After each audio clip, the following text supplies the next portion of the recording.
The morning had begun like any other, quiet, slow, and heavy, yet something in the air told Nora that life was about to shift in a way she wasn't prepared for. At 62, she had learned that pain didn't knock before entering.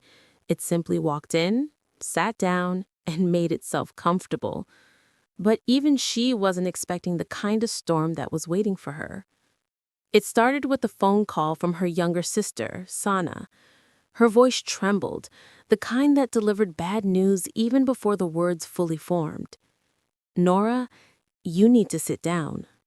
Her heart sank. "Just say it. It's your son. He sold the house." Silence. Not the peaceful kind. This was the kind that choked, that landed in the chest like a stone. "My house?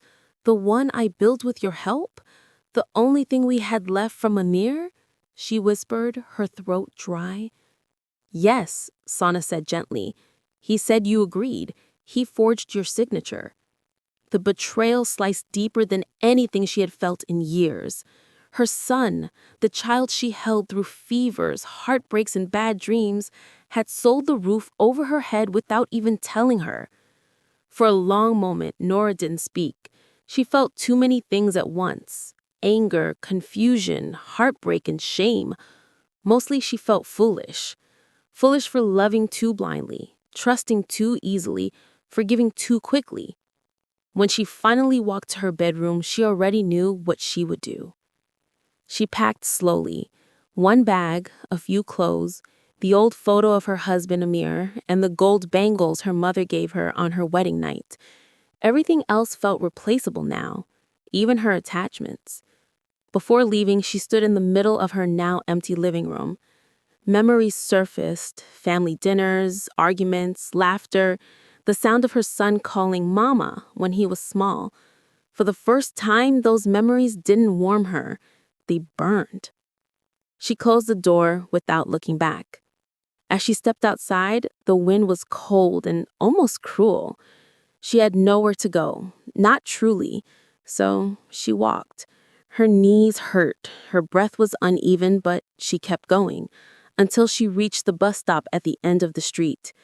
That was when a familiar voice called her name.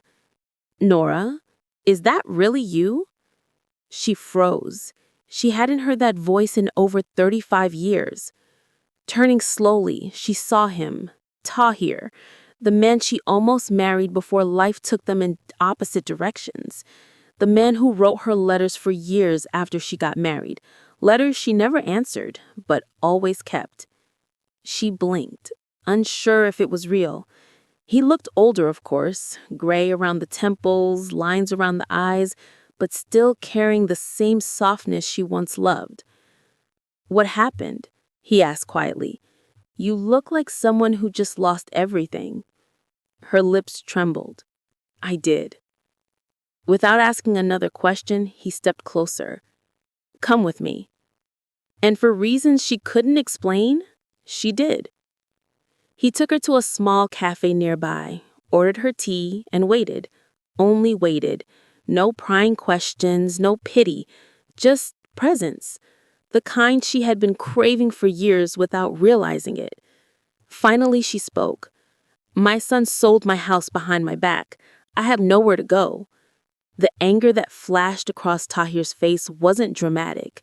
It was protective, the kind of person shows when someone hurts someone they still care about. "You're coming with me," he said firmly. "But no, Tahir, I can't just—" "Nora," he interrupted softly. "Let me help you this time. Life didn't give me the chance back then. Let me have it now." She looked at him, tears filling her eyes. After decades of loneliness, something inside her finally cracked open. He drove her to a small neighborhood, to a warm house filled with soft lights and faint music. It felt nothing like the coldness she had lived in for so long. He showed her the guest room and then gently placed her bag on the bed. "You're safe here," he whispered. That night, Nora sat by the window, staring at the stars. For the first time in a long while, she allowed herself to breathe, really breathe.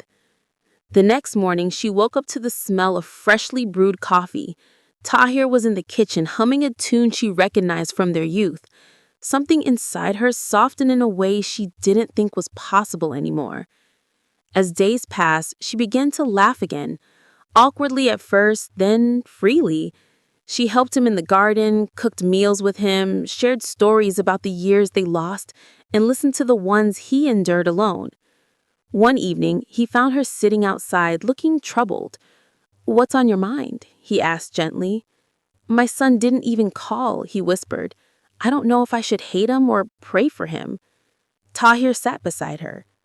"You don't have to choose," he said softly. "You just have to heal." And somehow she did. Slowly, brick by brick, she rebuilt herself, not as a mother, not as a widow, but as a woman who still had life left inside her. Weeks later, her phone buzzed. It was her son. "Mama, I need you. Please come home," he said, crying. But this time, Nora didn't feel weak. Her voice was steady.